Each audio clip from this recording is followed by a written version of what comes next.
the festivals are dime a dozen now at the moment, and I don't think you can straight away pass any judgment about them. But I am glad that the students and young researchers are increasingly uh, being cleverer to pursue their own understanding and own reading of the present situation in India, the intellectual culture, the political context, and the vision of what kind of a India one must wants. That's that. So I think this is a healthy development that there are so many of such literary festivals are taking place. Now, don't go by numbers. That would be my request. Because India at the moment has 1,200 languages. We had 1,500 languages only in the last census done earlier. But now the people census done by Ganesh Devi shows only 1,200 because 300 have died, and that's not a healthy thing. And we don't want it to come down to 12 or 15 or 20 because each language is a life history of a culture. A language dying means a worldview is dying. Worldview is dying. A vision is dying. A form of creativity is dying. And if you are not sensitive to that, then you fall in the trap of politicians and business people. Because the politicians want accessibility to all cultures. The businessmen want clarity of all cultures. So translation is very important. So you can know what are the feelings, attitudes, values of each community.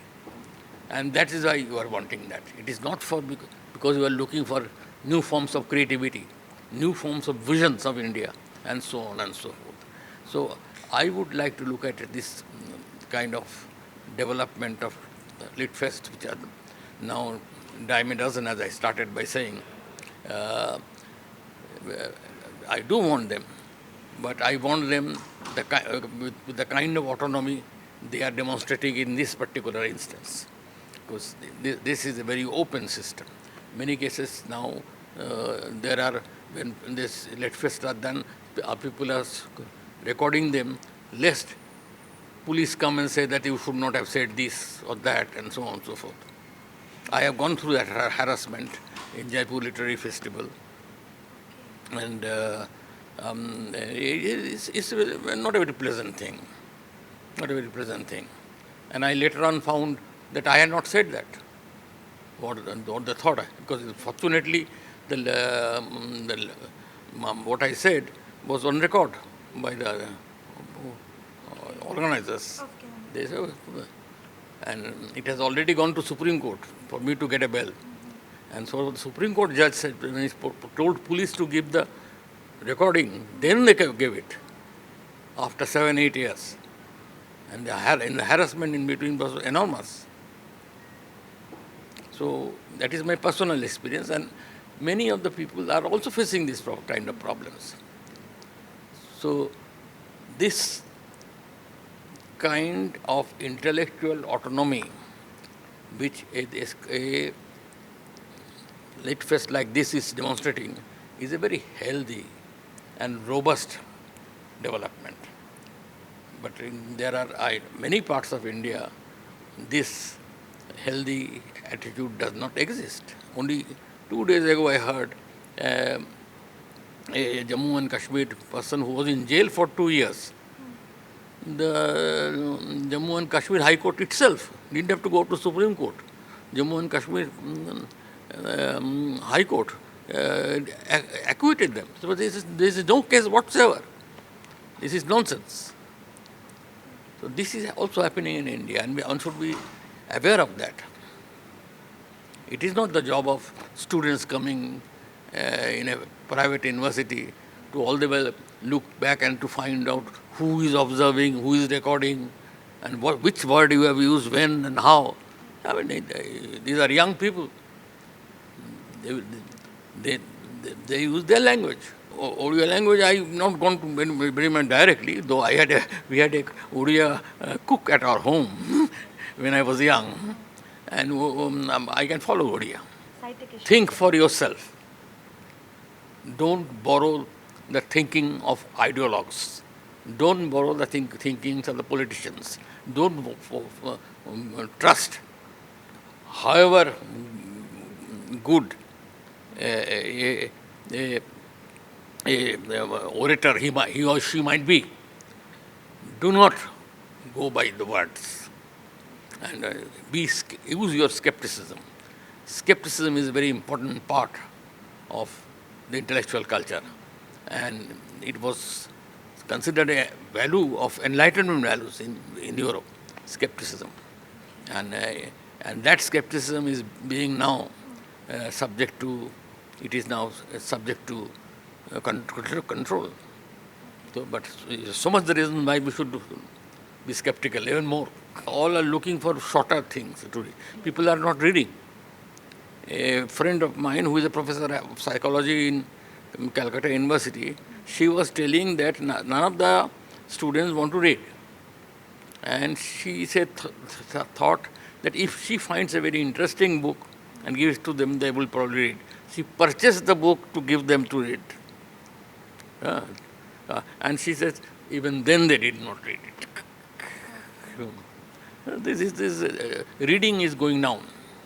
Yet, written words are important. It is not that they are just written words, just for fun, in abridged form.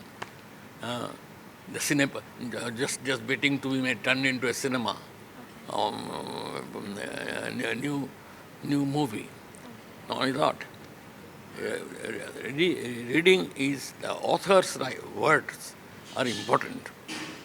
The author's heart goes into it. If he's a good writer or a great writer, then that itself is a world vision. It is a way of looking at the world. And it's worth pursuing.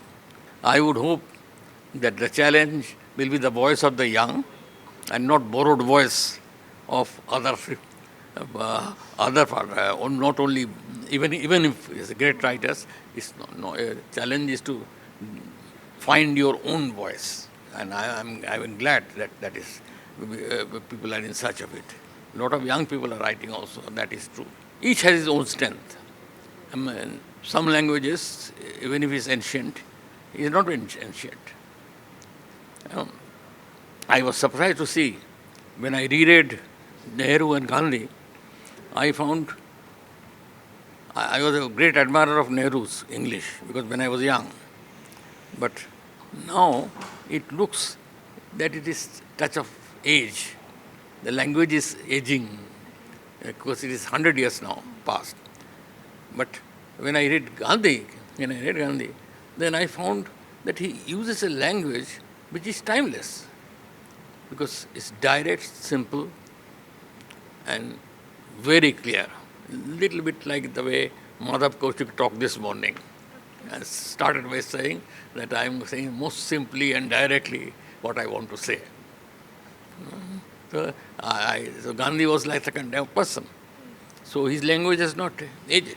It is like the language of Bible, which is not aged.